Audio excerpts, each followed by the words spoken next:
بھائی سوال کر رہے ہیں کہ خطبے کے دوران نماز پڑھنے کا کی حکم ہے؟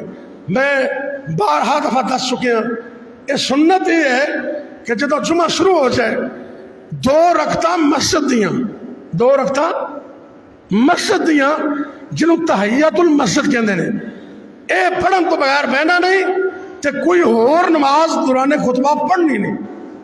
بات سمجھ رہے ہو؟ جڑا خطبے تو پہلے آ جائے وہ اللہ توفیق دے بے 2 4 8 10 12 رکعتاں پڑھے ہو۔ جمعے والے دن میں 2 4 5 جمعے پہلے بیان کر چکے ہیں کہ جمعے دی نماز دے احکام زور دی نماز والوں مختلف نے۔ جمعے والے دن جب جمعہ شروع ہو جائے امام صاحب خطبہ دے رہے ہون تے مسجد دیاں 2 رکعتاں پڑھنیاں نے، اس تو بغیر بہنا نہیں تے اور کوئی نماز نفل نہیں پڑھنی۔